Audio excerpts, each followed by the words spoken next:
3, 2, 1. Hello, ladies and gentlemen, and welcome back to another film journey here on Inside Movies Galore. I am one of your hosts, but today we are starting a new month, new theme. And if I remember correctly, Brandon, it's Docu-ember. Yeah, if we had one that had a Sember in it, it would probably be better. But you know, it works. Or Doctember. Maybe that's what we should. Even though it kind of sounds similar to Croctember. Documentaries are not my strong point, so bear with me, ladies and gentlemen. I'm giving it a breath and width to see how I do in hosting this. But let's see what IMDb says about this film first.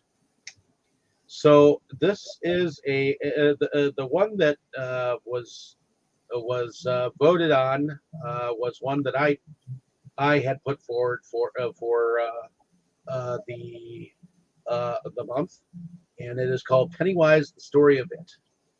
It is a 2021 documentary, roughly about 2 hours long, and it is a documentary surrounding It from the 1990s, not the other crappy versions, based on the Stephen King novel of the same name, which featured a notorious villain known mostly as Pennywise. The film is directed by John Campopiano and Christopher Griffiths, with Campopiano and Gary Smart as the writers behind it. And they end up gathering a whole slew of people that were involved in the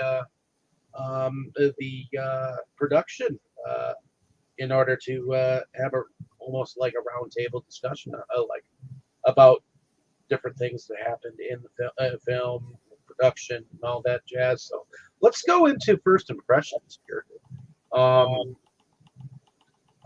Let's go starting with you, Jake. Was this a first time watch for you?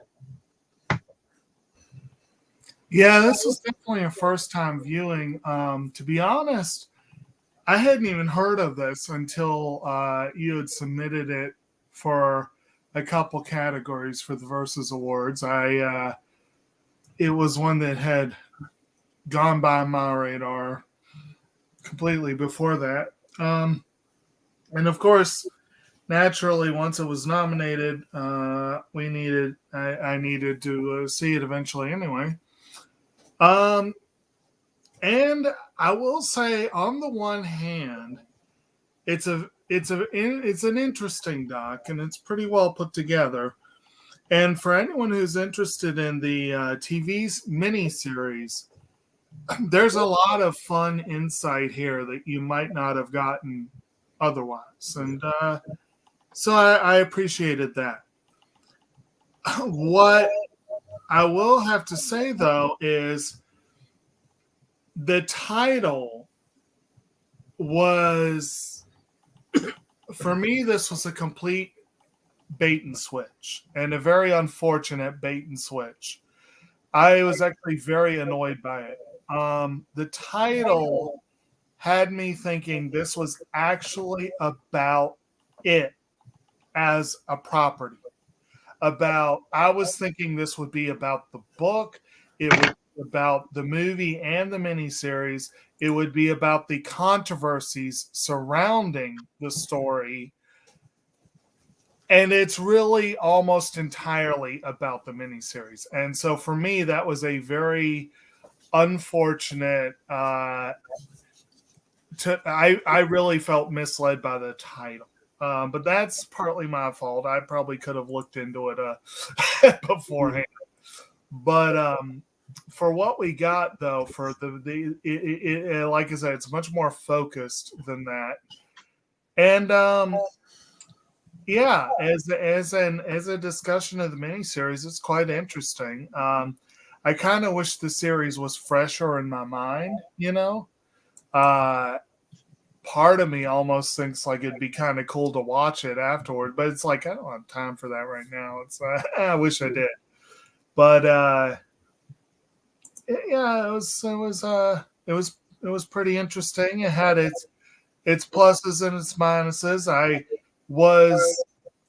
I know Tim Curry has been dealing with health issues, but it was kind of cool they still managed to get him in to interview for it. And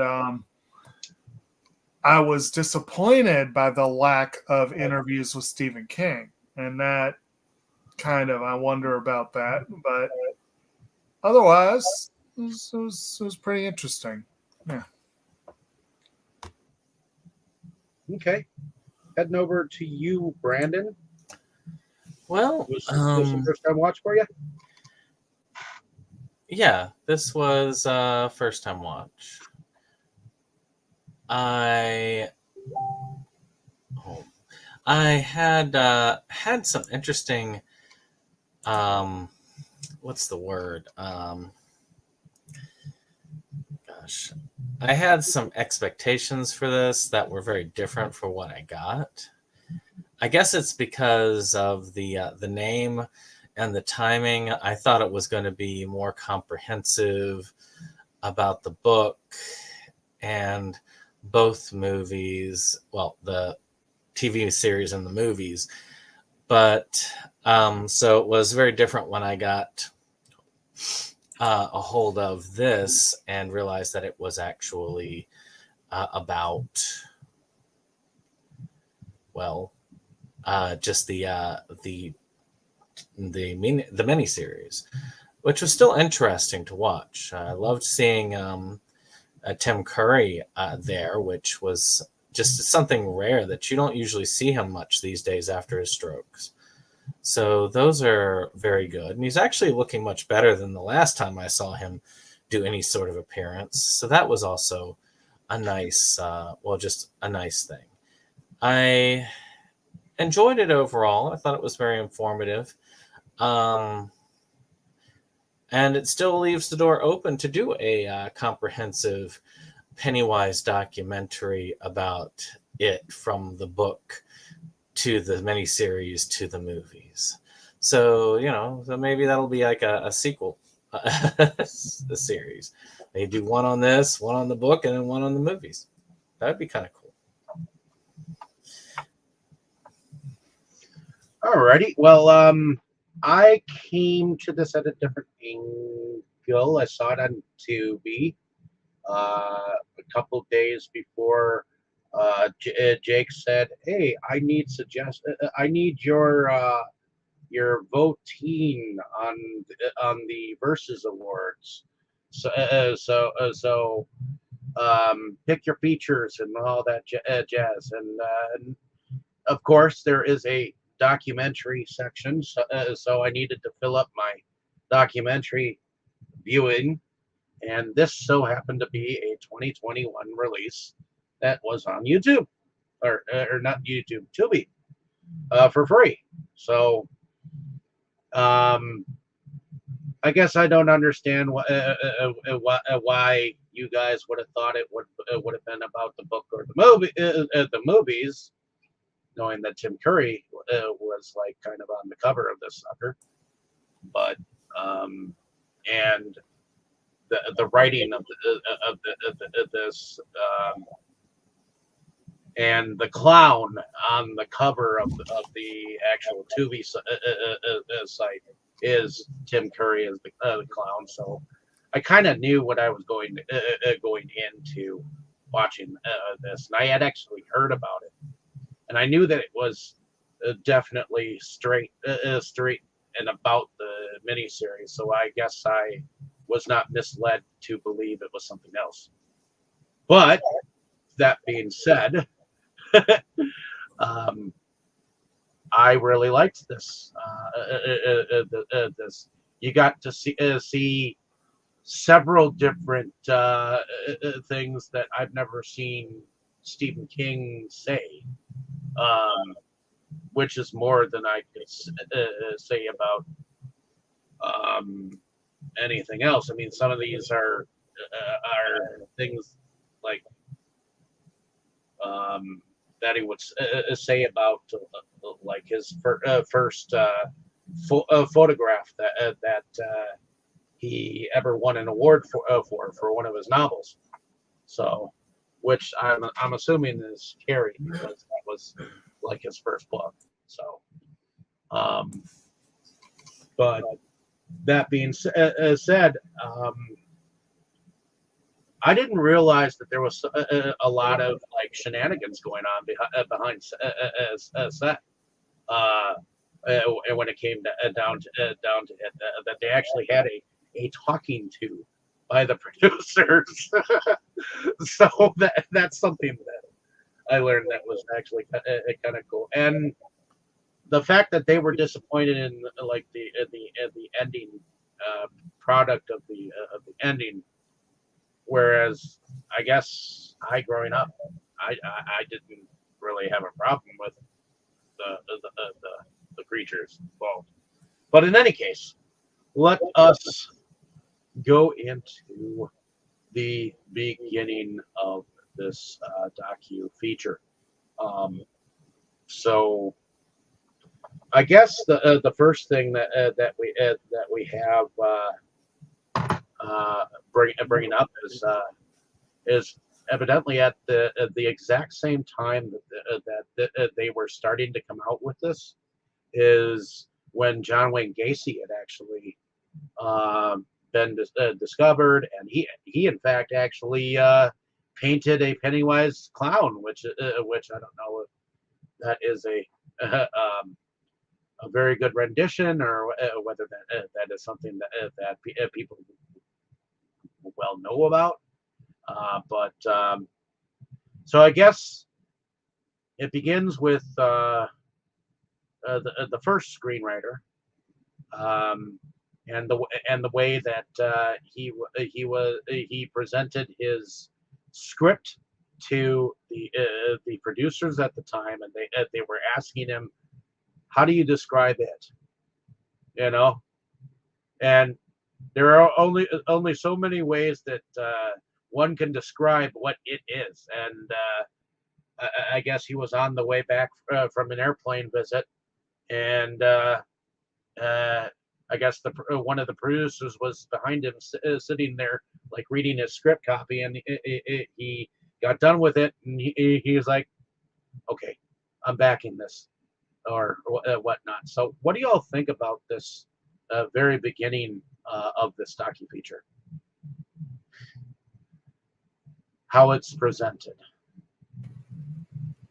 How they present the origin of it, or how they start begin with the origin of it, how they present the first person that was involved with writing the script. How do you think that it came across to you once you finally knew what it was all about? I mean, seemed to me like in some ways, kind of what I would have expected. So in some ways, it's an unexpected thing, and they do kind of point out in that early thing that this was kind of a first of its kind, like a multi-part horror mini-series based on a book, like it's originally it was supposed to be like 8 hours long or something like that, right. and then they truncated it to like 4 hours. And one interesting thing that I learned from this that I didn't know was that they had George Romero working on it, and he was apparently fine with taming it down for television. But when they told him they were going to when he was told they were going to cut the length in half, that's when he's like, peace. Yeah. I'm like, that's kind of an interesting way of looking at it. But I And it's interesting that the mouse was behind this. That this was an ABC Productions, which means Disney was behind it, which is very interesting and weird. And so Did they necessarily own ABC at this point in time? At that point in time that it was involved, though. What's that? Did they technically own ABC at the same time that it in the 1990s? I guess that's a good point.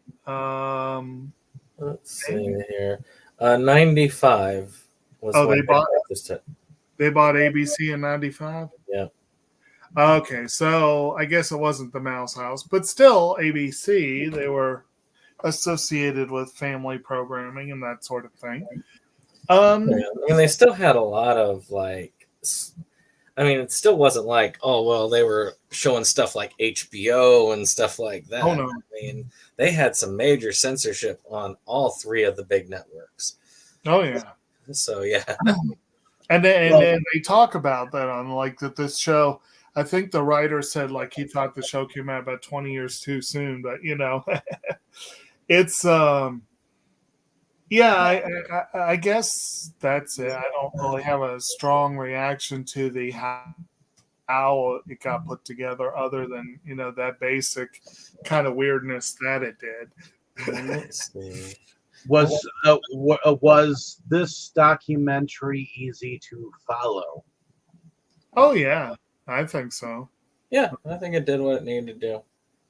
Okay, it was pretty straightforward. Was there any one in here that you were surprised you were able to hear from? Tim Curry. Yeah. Just because he's been so reclusive over the years. Yeah. I guess if they got the dead actors back from the grave, that would have been that would have been something. but as they say in another Stephen King, sometimes. Well, Tim Ritter and the young kid who played. I knew John Ritter passed, but I didn't realize the kid that played Billy had died when he was 27. He was part of the famed 27 Club. I did not know that. So he went and overdosed, I think. Overdose. Oh wow. And I remember at the time that he had just finished Sequest or whatnot, or was in the middle of filming some of it, right, if I remember correctly. And I remember his passing, and so I'm glad that we got some reaction to how some of the actors felt about that. I'm glad that we saw some of that. The most surprising thing that I saw in the documentary was not something I didn't know, but something I didn't feel would actually bother being addressed because it's about the miniseries, not the book. But they actually addressed that one part of the It book that Stephen King to this day does regret writing in there, and how many of the kids, underage as they were, did read the book. So they did talk about their thoughts about that scene, and I thought, that's that did surprise me, and that was one of the things I would say is unique, because you rarely ever hear that referenced other than in hushed tones behind the scenes. Those of you who read the book, you know what it is. I was intrigued. I did not know this little behind the scenes tidbit, but the girl that played Bev was talking about how she was the only one that hadn't read it, and they were using it to joke with her, and that's kind of a mean thing for them to do. But kids. It actually does sound like both kids and adults were acting out of regular bounds that actors and actresses probably have at that time. You get a Yeah, bunch of adult comedians, as they said. You put a bunch of comedians in a room, you're going to get Right. chaos. But wasn't it like in Winnipeg that they had actually been filming this? Vancouver. Vancouver, Canada. So Yeah. so they were out there for a long time. The yeah, but then what Brandon was saying, to be honest, that was one of the reasons why I was looking forward to an expansive story behind the story. Is I would have been very curious to see, given how many people to this day look askance at you if you say you like Stephen King, and you know they're thinking specifically about that scene.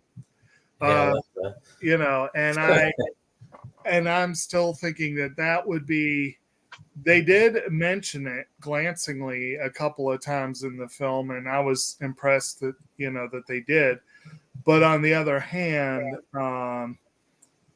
it's one of the reasons why I was kind of hoping for a more in-depth one. And again, one of the reasons I was disappointed Stephen King himself didn't interview for this. Like, I don't know. I'm sure they approached him. Yeah. But I'm not sure why he declined to be involved. Like I said, I was surprised to hear that both that and Stephen King having any footage of him at all, because again, the movie was just about the miniseries itself. So he was only the most that they would need him for would be to see what he thought of the movie or the pitch, and then that would be it. But and I'll admit, like I said, when I went in on this, the only thing I had to go on was the title. I never looked at the Tubi screen. I didn't watch it on Tubi. Also, I never looked it up on IMDb because I don't like spoilers for something I'm going to see anyway. So all I had was the name and the hand-drawn poster, which was just was a Pennywise the Clown, very similar to the not this poster, but the other one.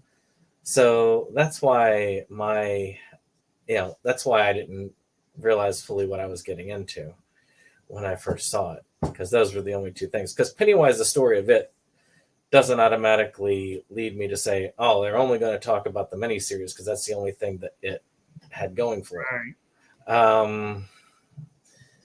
And like I say, so yeah, I understand if you had been looking at the IMDb page or you were looking through Tubi and seeing it, because you would have seen a summary and some pictures automatically, which would have led you to understand. The IMDb summary makes it obvious, but like I didn't look at the page first either. Yeah, so I just launched into it. So yeah, I got whatever the film intended as I was watching. Well, let's see. Some of the people that came across Tim Curry, he talked about his time on Legend and how the entire suit was glued to him, and how he ended up ended up having to sit in a tub and then soak the damn thing off. And to be honest, he did not really want to really be cast too much makeup. He wanted his face to make sure that his features were shown. So that's one thing that the producers and the directors had to know about. And if you want to hear about what we thought about Tim Curry and Legend, you should go to the discussion we did on it. And evidently, Tim Curry was chain smoking on set while the kids came around, and whenever the kids came around, he would scare them.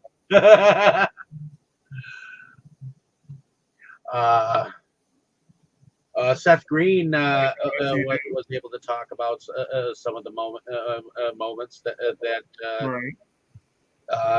he was a part of. I know that he said that he had actually worn a T-shirt with the Rocky Horror Picture Show on, and he tried to hide it. Right. Yeah, I was just looking here at the cast, and I was very disappointed, but not surprised at the absence of Harry Anderson, because I thought he'd passed away as well, and yes, he has indeed passed away. I'm trying to remember who else wasn't on there of the main cast. I think most of them were. And Richard Thomas talked about his fear of actually crashing with Olivia de Holland on the bicycle. Well, Olivia Hussey. Yeah, Olivia Hussey. Yeah, she's still around. Okay. Yeah, it would have been nice if she'd been more present. They only really had, I think, the one mention of. Now, Audra's not a major character in the miniseries, but still. Glad we got to hear from Tim Reed a little bit. Yeah. Yeah.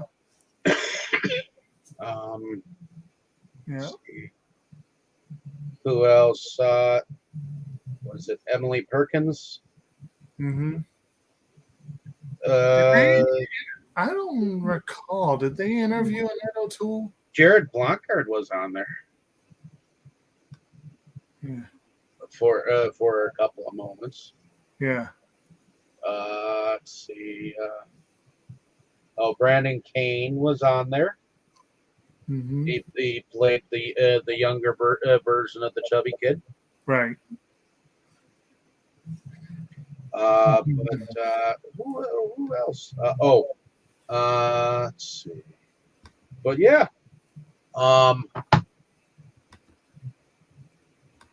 I'm not exactly sure how to go through this particularly because it's not a movie. It's more of a. It is a movie. It's a documentary. It's a documentary. Okay, so it is following the different stories that have to do with the TV mini series, like the fact that the television executives higher up, there were certain lines they wouldn't cross because they started to get a little pussyfooted towards the end of the production or during the production, and there were, I mean, like you said, about half the runtime was cut in half. And they had to do do it in like 2 acts, and right. They talked about how they did it backwards, how to each, because it was the second half is where they were all called back, The first half had to do with little Georgie and the disappearances of the kids and some of the backstory to the the whole the group that they called themselves. But I tried to think what happened next. Okay, so there was a moment where the first writer stepped out and the second writer took over. Real quick, you talked about the runtime. I think before we get too far away from that, one interesting thing I want to throw out about the runtime is IMDb lists this miniseries as a 3-hour and 12-minute runtime. I think that sounds about right for 2 nights of television, right? Yeah. And if you look at the 2 movies that came out recently, collectively they have a 5-hour runtime. So the movies are longer by far than the miniseries is, which is kind of interesting and weird. And insane when you actually think about it. Especially since they were so darn particular about cutting it down to size like originally. Right. And yet this mini series that this is talking about actually became like a staple for kind of the horror miniseries to date, and it's had some legs, and it's got some history, you know. Um, um, it scared a lot of people once it came out. Right. But Although I liked in the opening thing, they had a bunch of opening blurbs from different people, like a lot of documentaries will. And I think it's Tim Curry kind of ended that little bit saying something like people were talking about how they'd scarred their childhood. And he just says, well, why were you watching this as a child? Yeah. Yeah. Right? Yeah. I totally agree with that. I also am glad that they addressed the second part of it. Now, I am probably, I don't know, Jake, did you watch this did you watch the miniseries first as an adult or a child? As an adult, I did not see this for a long time. So Dave is probably the only one of us here who actually did watch it as a child. Yes, and I've seen it many times since, because it is actually my favorite miniseries. So, you know, I was just saying the second part, I admit, maybe as a child it would have probably hit different. And this, what's weird is that this is also similar to the movies. The second hit movie, in my opinion, was weaker as well. But but it also is great to hear the story behind how the writing and a lot of stuff had been weaker for the second part. So they were not surprised that it had a lower reception. And the director is quite candid about that he knew they were going into production with a great first half and a weak second half. And they also talk about the liberties that it took with the book. I would have to see it again to remind myself what liberties they took in the second half. But I know they really downplayed certain plot threads. They played up a couple characters. They talk in the movie about, was it Bev's husband got played up in the movie as a more, shall we say, traditional villain. And that was apparently kind of a weak move, according to most of the people involved. I seem to remember, though, in the book, am I remembering this correctly, that he essentially became one of the loose plot threads that just kind of got abandoned? I feel like he kind of did. I do think that he did kind of, and kind of went to the background, at least in Bev's, background. Because I don't think he really showed up in the final moments of film either. You know, he was used as a scare point for her, but I think it was more or less. Her fears were kind of centered around her father and the abuse that, you know, is definitely more than suggestive about what went on there, you know. Yeah, I mean, it's kind of interesting how it differed in the movies and the book. It's been so long since I've read the book. I mean, it's been decades, and I'll say that as far as her father, it's interesting because, in the miniseries, the father comes on as being much more physically abusive to her, whereas in the in the miniseries, in the movies, of course, they play him as more of a behind the scenes sexual abuse going on, and they hint strongly at it. And it's kind of interesting how that goes. I know that they played down a lot of the sexuality for obvious reasons, and then the blood, which they did do in the movie, but of course they're not going to do that on like ABC TV. But I would like to think that this is probably one of the. I mean, I think Stephen King had a couple other ones. I want to say, was it the Tommyknockers? Which one? the miniseries before. I think the Tommyknockers and The Langoliers, maybe. yeah, I think those were earlier, but I could be wrong. Well, Tommyknockers was a little bit after it, so the Langoliers, maybe. The Golden Years. The Golden Years. Langoliers. But no, actually, so it might have been the first of the Stephen King miniseries. Yes, for a first Stephen King miniseries, it was highly successful.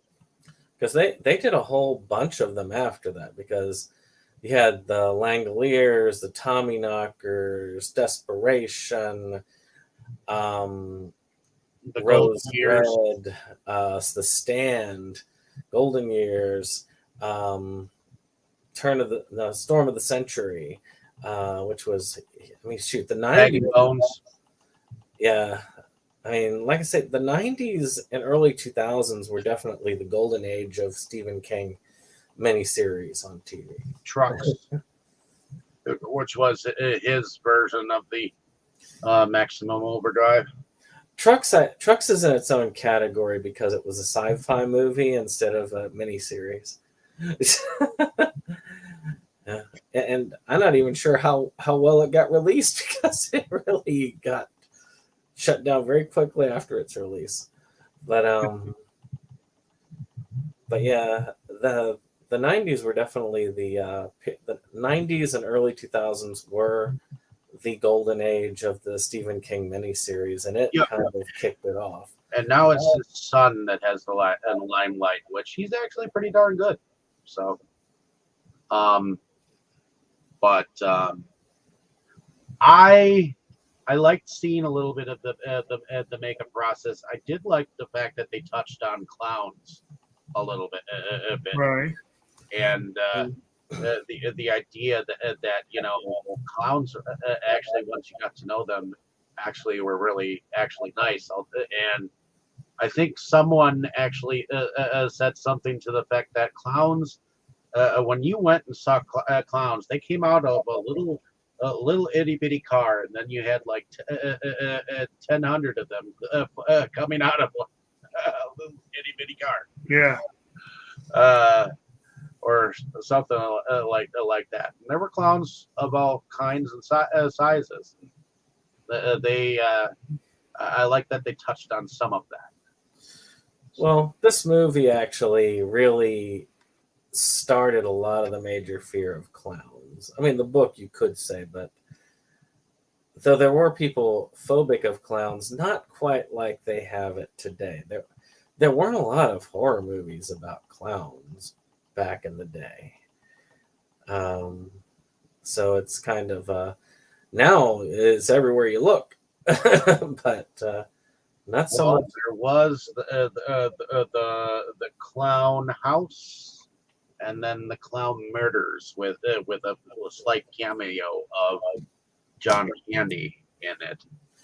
That were earlier than this, but that's about it. And but this one was a big one. Clown house. Because those two were definite. Well, I can't remember. I think Clown House was the one that had all the craziness behind it. But I will say that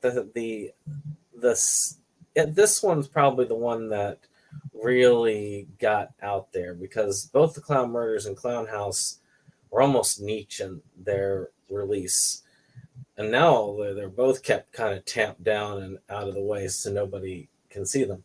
Yeah, Pennywise put clowns on the map. Besides Bozo the Clown. Well, he put scary clowns on the map. Bozo was the opposite. I actually watched Bozo as a kid. I was not afraid of clowns as a kid, though. I did always look at them and be like, ew, no, I'd never want to be a clown. There's too much on my face. I don't like the idea of makeup on my face. I don't like that. Yeah. I never had the theory. The Clowns from Outer Space came out before this did, so.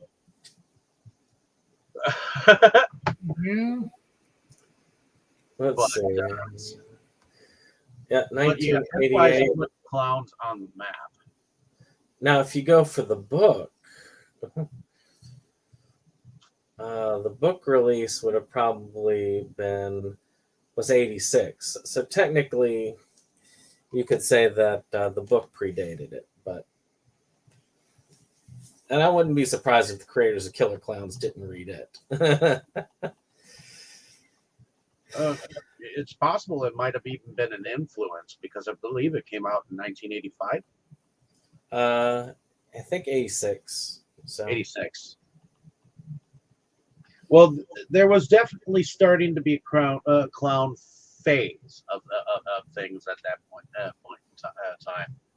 And I'm trying to think. The other Canadian clown movie was the Clown After Midnight, which was filmed in Winnipeg, not too far from where it was actually filmed. So, yeah, I know a little bit about clown filmography. now I will say that the whole touching on Tim Curry and his expressions, and the idea that they wanted to go light on the makeup around the face area, which they did, to allow him to do the expressions. I mean, that was a stroke of genius because that really, I mean, Tim Curry is an extremely expressive person, or was, I should say. That's one of the sadder things about the stroke is that it kind of robbed him of one of his amazing gifts that he had, is that he's no longer able to express to the level that he could facially because of that. Like I said, it just surprised me that he was out talking and actually looking like Tim Curry. Because last time, like I said, the last time I remember seeing him at a public appearance, like on TV or something, he didn't look like Tim Curry at all. He was barely recognizable. But it was not that long after the stroke. So he's had some time to recover. And that's good, though, because, the fact that he can talk, that he can actually vocalize and all that, that's a positive thing. I'm very glad to see that. It was a great thing to see Tim Curry in an appearance where he's actually able to vocalize, where he's able to express himself. And, you easily recognize it as Tim Curry. Yeah, and if I remember correctly, back in 2013, Tim Curry voiced the voice of a clown called Ginger Clown in a movie called Ginger Clown. So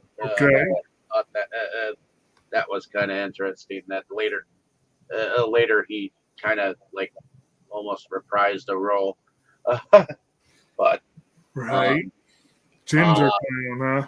Yeah, good times.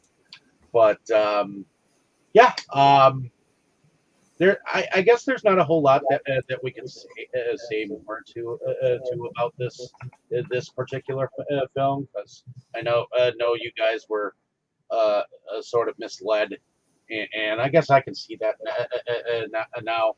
Maybe I would have wanted to see something, based on it all, going like from like beginning to end, but their focal point was on the 1990s miniseries, and I don't think I had actually seen anything like a behind the scenes of it yet. Yeah. So it was cool to see something based on it. Yeah, that was definitely kind of cool to see that. And well, as far as your initial supposition that because they showed Tim Curry, it should have been clear what the picture was. I do think that even though Bill Skarsgård has made a very interesting Pennywise in the recent versions, and that look has become fairly iconic to people who did not grow up in the 90s, to those who grew up in the 90s, this is still sort of the one they think of. Yeah. And Tim Curry is he is had some he is well known for playing interesting characters. He is well known for playing people that you probably wouldn't want to get too close to. And it is a big part of where that reputation comes from, I think. And also, he had to put up with Macaulay McCulkin's shenanigans in Home Alone. So I understand. Now, of course, in that particular movie, he wasn't the scariest thing in that lobby. But anyway, that's neither here nor there at the moment. Come to think of it, another thing I would have liked to have heard mentioned. It's not really directly addressing it, but again, it's part of the legacy of it. I have no doubt that this movie is part of the reason why Curry was the original choice to voice the Joker in the animated series. Oh, yeah. And I have no doubt of that. They even at one point when they were talking about clowns and pop culture, they showed a picture of Jack Nicholson's Joker. And, he, of course, goes by the moniker the Clown Prince of Crime. That's his one of his many nicknames. So, touching on the idea that Curry was, the story that I've heard is that Curry was considered too scary as the Joker. What? And of course, Mark Hamill, the rest is history. Nobody would take away from that. Yeah. But the idea that Curry was even scarier than that, and he was too scary for the role, I find that kind of hilarious. And I'm just kind of thinking, like, it would have been kind of cool if they'd made a mention of that somewhere in here. Because like I said, this probably is what got him that role. But, at any rate, they do allude, of course, to his performance in Rocky Horror. Someone already mentioned the Seth Green thing, but that's he has definitely played some very colorful characters, and he is very expressive. Like he was the one who basically said, "Don't bury me in prosthetics." And they all were like, he made the right call because his expressions were so much scarier than what we could have painted on or stuck on, One thing I learned from this documentary is one of the bullies actually played one of the young bullies in the Neverending Story. And that was one thing I did not know. I think he said that was his first role, right? Yeah, that was his first role in the Never-Ending Story. So, and the fact that he could burp on command, life skills there, right? But I think that's pretty much it for Pennywise, the story of it. I mean, you guys can think of anything else that I thought it was easy. It didn't put me to sleep. I mean, like I said, I had trouble staying awake, but that's probably because I'm really tired when I tried it. I tried it last night and got through about an hour, and then I was like, I'll do it tomorrow. So I had a better time this time. To me, of course, like I say, it's my fault entirely about my own expectations, because all it would take is a simple look about it. So I blame more of just myself for it. Mm-hmm. And about what I would love to see in an It documentary. I admit, I was projecting what I'd really like to see. And though it's cool seeing one about the miniseries, I would have loved to see a comprehensive documentary on It, from book to miniseries to movies to the upcoming TV series, all the above. It just, like I said, it's just me hoping for what could be. I mean, as far as production design on this, I don't know. I mean, I look at this as just your standard documentary, just, kind of interviews interlaced together with some shots from the movie. Nothing super creative in the styling, but it gets the job done. I mean, it's information presented, and you do with it what you will. I also watched it in 2 parts.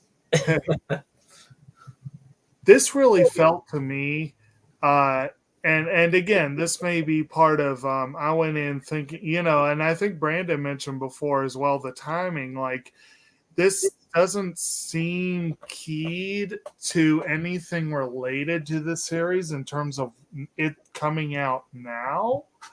So that was one of the reasons as well. I was kind of thinking something more comprehensive, but I will say this is a fairly comprehensive documentary in terms of the miniseries. It covers a lot of ground. There is some stuff that I would have liked to see that's missing, but there's a lot there. And the sheer length of it makes it a little longer than your typical DVD bonus feature documentary. But in a lot of ways, this is kind of your typical DVD bonus feature documentary. Like, if Criterion or Arrow were to put out it, I would expect something like this to be a bonus feature. You know what I mean? I would expect this itself to be a bonus feature to the Criterion release of the It miniseries. Because it does kind of, you hit that on the head, Jacob. About I would think it would be on the Arrow release. I see it more as an Arrow release. I definitely see it more as an Arrow release too, but same basic principle though, Which hopefully Arrow comes and visits this and thinks Arrow. But as far as production goes, okay, maybe it is like your typical standard with interviews or photos. Although, to me, when I think of typical standard documentaries, it's just people talking in pictures. No interviews, no nothing.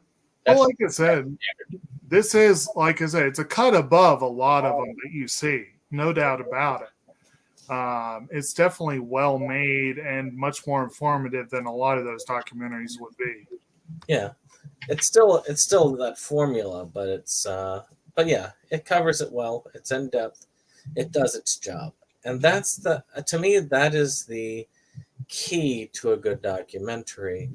Is, does it present its material and does it present it well? You don't have to break the mold every time you make a documentary.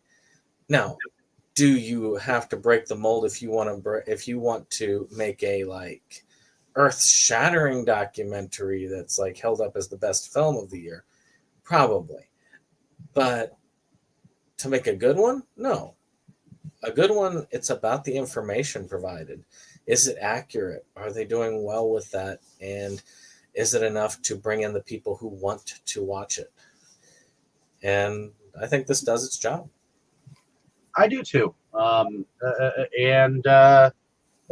go into a little bit of what the music involves. Let's see if there was music involved. Because I'm sure. Oh, one thing I did want to say is that the original person who did the score for the miniseries, it actually won the Emmy. Some Emmys, didn't they? Yeah, he won the Emmy for it. Yeah, so that's a good score. Yeah. See, Robert Gulia was the guy and composer behind this particular documentary. So I don't remember the music really catching me too much on this one. They did talk again about the Emmy-winning score from the series. Oh, there is a Ginger Clown connection to this musician. Is there? Evidently, he was the composer behind Ginger Huh. Okay. Clown. Good deal. So, but you were saying, Jake? I was done. Okay. Okay. So, favorite scenes and their favorite characters from this particular documentary, if there was any. How about you, Brandon? I mean, favorite scene is kind of hard to say, really. I mean, I guess when I first saw Tim Curry doing the interview there and talking about it, that really got me feeling good on that. That really is my favorite part of this documentary, other than the time that they were actually talking about that scene from the book, which again, those were the two big surprises out of this that made it worth my purchase. Okay. What about you, Jake? If there was a favorite scene and a favorite character from this particular documentary, what would you take from it? I think I could probably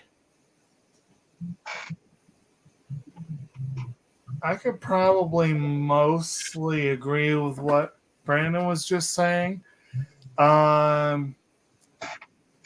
Yes, seeing that Curry's apparently getting a little bit better was nice, and there were I'm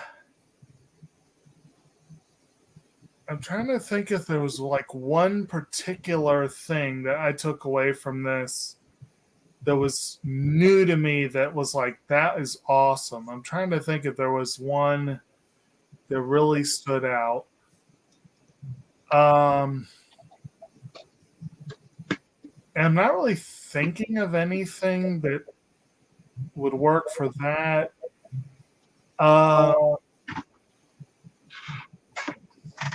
So I guess favorite moments, one of them might have been Curry's comment about why were you watching the show if you were when you were a kid.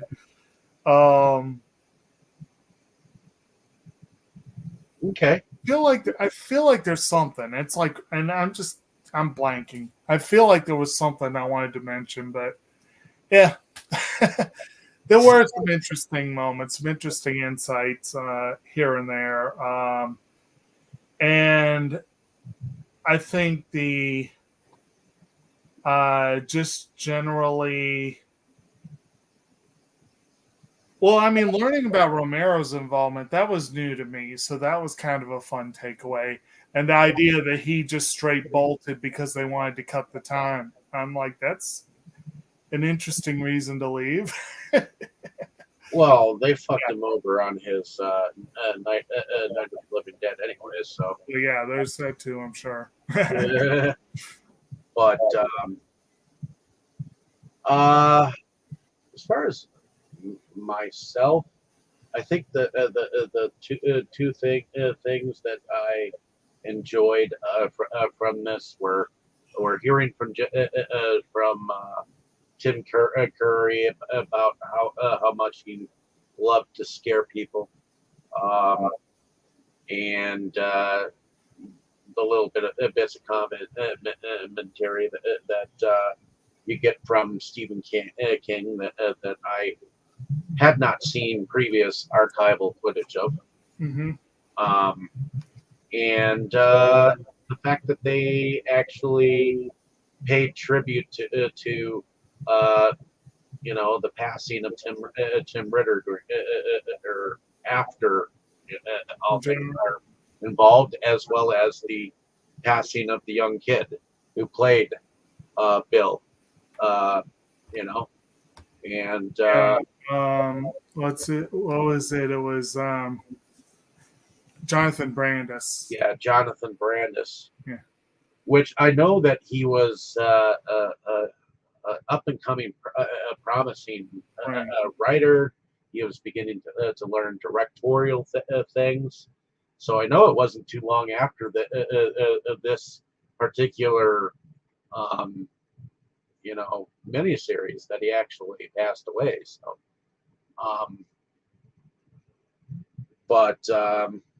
he apparently had directed one short film called The Slainsville Boys, and that apparently came out the year after he died. So I guess maybe had just finished it. Yeah. So, yeah. Favorite character in here would probably be Tim Curry of all people. Oh, he was in another film that we've covered on this channel. He was in Ride with the Devil. Huh. Oh, isn't that something? Cool. Mm-hmm. But I believe that's it, ladies and gentlemen. So hopefully you have enjoyed our discussion on this film. I know it wasn't too much involved with this film. Hopefully we didn't entirely spoil it for you, but let us know down in the comments of what you thought of the featurette documentary, Pennywise, the story of it, and we'll be back next week with something more entertaining. Jake, why don't you tell us a little bit about yourself and what you do? All right, I'm Kotobukijake. I am the co-host of the sometime YouTube channel, SeptumSin versus the World, where we do a number of different things. I think last week we finally got around to our discussion on Your Lie in April for the anime anticlimax thing, and I believe this month we're doing The Shinesman, which, Dave, there is no reason you can't join us for that because it's 2 episodes. Yeah, it's a whole 2 episodes long. I know it's too much, but and then we've got other stuff coming up. Notably, the Versus Awards. We'll be collecting votes soon. This movie is nominated for Best Picture and for Best Documentary Feature. So if you haven't seen it yet and you're interested in seeing it, well, you could potentially find your votes changing for the awards, or maybe not. I don't know. Anyway, I have spent the last 2 days kind of cooking because it's been very, very hot around here. But been going, otherwise keep very busy most of the time. Got my day job that pays the bills, and then I've got my job as a co-founder and co-owner of RVA Homegrown Natives, where we grow native plants. We had a big event over the weekend, and hopefully we'll have several more big events in the fall, and it'll be good times. But obviously, I do like to take some time to watch some stuff to join these fine folks. I'm looking forward to Documentary Month. It's always fun to learn a little bit about different things, and we'll look forward to seeing what we got in the coming weeks. Okay. How about you, Brandon? Why don't you tell us a little bit about yourself and what you do? SeptumSin versus the World. We're a channel that occasionally does stuff. I've been more into making reels lately than I have into long form YouTube content, but I did do my first YouTube short on the what was it? It's on the new short film by Douglas Godino, Kyle Rappaport, and Mark Chindemi, called, what was it? it's a Night of the Living Dead tribute film called The Night the Dead Walked, which does really pay tribute to the first Night of the Living Dead film. Matter of fact, Jake, if you're looking for an early, easy short film to start working on your 2023 roster, it's only 14 minutes, and it's pretty good overall. So I did a very short review of that, and I do plan on this Thursday having a new Anhedenia project episode. That's probably been the one thing that's been consistent about the channel, is if there's a new Anhedenia film release, there's a new Anhedenia project episode coming up. But does that mean that we're down and out? No. We've had to take some breaks into making content, but we are still working on it. We're working on Amityville webcam. I'm working on a documentary on myself that I'm making. And we're also working on a series. But we're also going to be doing some stuff with SeptumSin versus the World in October, which is going to be great. It's going to be back to regular content again. And it's going to be fun. And of course, finally, a movie has just come out for pre-order, basically, on Blu-ray that got 2 short films in Amityville Apocalypse, and it's one that, matter of fact, everybody here has a little bit in. So hey, if you go to Retrosploitation and grab a copy, you'll be able to see me, Dave, and Jake involved in the movie. So it's kind of fun in that way.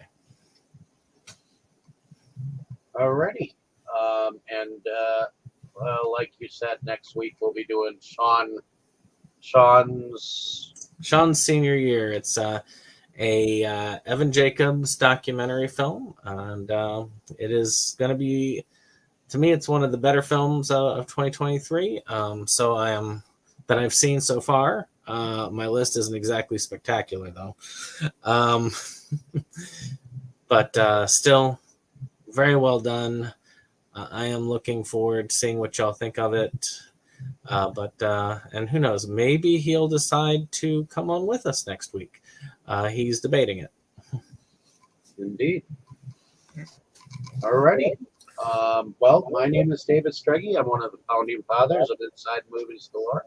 So thank you for coming along with us on this fantabulous journey we've been having so far. I think we had a strong start for our docu member. We'll just try and call it something different every time. That way, right? Docu-ever.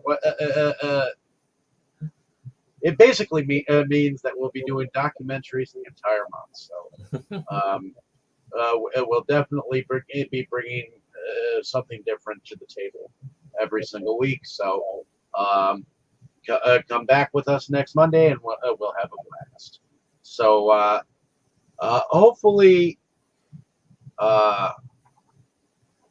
you all have a great evening, morning, wherever you are. And just for good flavor, everyone say, we all float down here. We all float down here. We all float down here.